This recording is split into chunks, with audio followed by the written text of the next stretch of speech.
हम लोगों के यहाँ वेटिंग लिस्ट का कोई प्रोविजन नहीं है।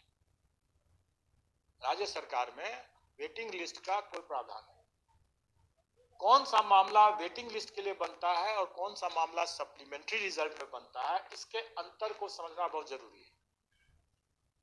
इसके अंतर को समझना जरूरी है।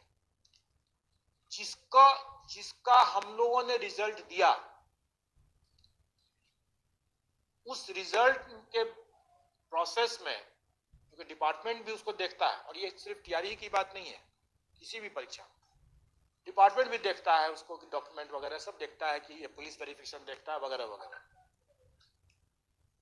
अगर डिपार्टमेंट पाया कि हमारे अनुशंसित कैंडिडेट में कोई त्रुटि है, मतलब योग्य नहीं है, तो वो आयोग को वापस भेजता है कि इसमें पुलिस वेरिफिकेशन गलत आ गया, या ये फलाना चीज हो गया, या कोई है जिसके लिए वो योग्य नजर नहीं आता है, तो आयोग उनके स्थान पर सप्लीमेंट्री लिस्ट अनुशंसा भेजता है।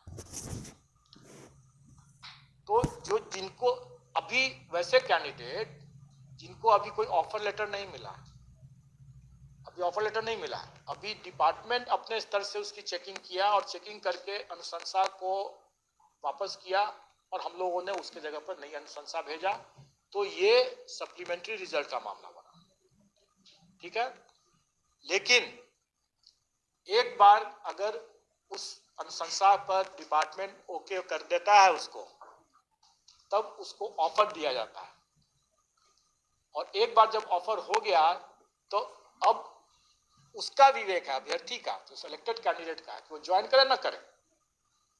अब नहीं करता है तो वो वेटिंग लिस्ट में जाएगा, और वेटिंग लिस्ट का चूंकि प्रावधान नहीं है, इसलिए वो वैकेंसी कैरी फॉरवर्ड होगा। समझ रहे हैं? कोई ज्वाइन करके छोड़ दिया, वो भी कैरी फॉरवर्ड होगा। ऑफर मिल गया, ज्वाइन करे चाहे ना करे। कई बार होता है कि कैंडिडेट बोलता है कि हमको रिलीव नहीं हो पा रहे हैं, अपने पहले कहीं काम कर रहे हैं, हमको 1 महीना 2 महीना 3 महीना 4 महीना 6 महीना लगेगा, बीमार है, ये कई तरह के कारण करते हैं। हर कोई तो एक नाव पर नहीं 2-3 नाव पर पैर रखता है, यहाँ भी नौकरी लेता है, वहां भी नौकरी लेता है, उसको यहाँ भी ज्वाइन करता है, वहाँ भी ज्वाइन करने की कोशिश करता है, देखता है, हर जगह लटका के रखता है। स्टूडेंट लाइफ हम लोगों ने भी वो किया था। करते हैं लोग अपने अपने अपने बेस्ट प्रोस्पेक्ट्स के लिए, ऐसा करते हैं लोग, तो वो अपने होल्ड करता है। जब तक वो अपना रिलीज नहीं करेगा तब तक वो वैकेंसी दूसरे को नहीं जा सकता, और इसलिए गवर्नमेंट ने, क्योंकि इसमें काफी टाइम लग जाता है, इसलिए गवर्नमेंट कभी भी वेटिंग, इसलिए यहाँ पर गवर्नमेंट वेटिंग लिस्ट की बात नहीं करती। और क्योंकि वेटिंग लिस्ट नहीं है, इसलिए अगर कोई कैंडिडेट अगर ऑफर मिल गया, या ज्वाइन करने के बाद छोड़ दिया, या ज्वाइन करने के पहले ही ज्वाइन ही नहीं किया, ऑफर मिल गया, वैकेंसी यूटिलाइज्ड हो गया, और अब अगर वो नहीं ज्वाइन करता है, छोड़ देता है, ज्वाइन करने के बाद सारे के सारे कैरी फॉरवर्ड होंगे। लेकिन अगर उसको ऑफर ही नहीं मिला है, क्योंकि डाउट है डॉक्यूमेंट वेरिफिकेशन में, पुलिस वेरिफिकेशन में वगैरह वगैरह में, और वो वैकेंसी अगर हमको वापस, जैसे इस बार मल्टीपल रिजल्ट्स की वैकेंसी हमको वापस हुआ, तो वो सप्लीमेंट्री रिजल्ट में है। इसलिए हम लोग शुरू से कह रहे हैं कि हम सप्लीमेंट्री रिजल्ट देंगे, हम कभी भी नहीं बोल रहे हैं कि हम वेटिंग लिस्ट का रिजल्ट देंगे, क्योंकि वेटिंग लिस्ट का रिजल्ट का प्रावधान नहीं है। और ये तो लोगों की मांग करना है कि नियोजित को आउट करके नौकरी दीजिए, ये तो, इसके लिए तो चर्चा ही करना बेकार है, ये तो गैर संवैधानिक है, असंवैधानिक है, गैर कानूनी हो जाएगा।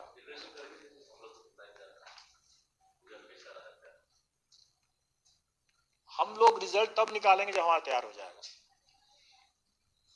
और जैसे मैंने पहले ही बताया कि हमारे पास कई पेंडेंसी है, और हमारी ये प्रायोरिटी में नहीं है।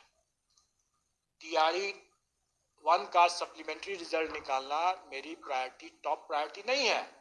इसलिए नहीं है क्योंकि हमने 1,20,000 से ज्यादा लोगों का रिजल्ट दे रखा है, और उस दरमियान हमारे 68 के रिजल्ट पेंडिंग थे। अब तो निकल गए वैसे, 68 के रिजल्ट पेंडिंग थे, एपीओ के रिजल्ट पेंडिंग थे, सहायक के रिजल्ट पेंडिंग थे, और अभी भी हमारे AAO के रिजल्ट पेंडिंग है, district art and culture officer के रिजल्ट पेंडिंग है, जो कई समय से, लंबे समय से वेट कर रहे हैं।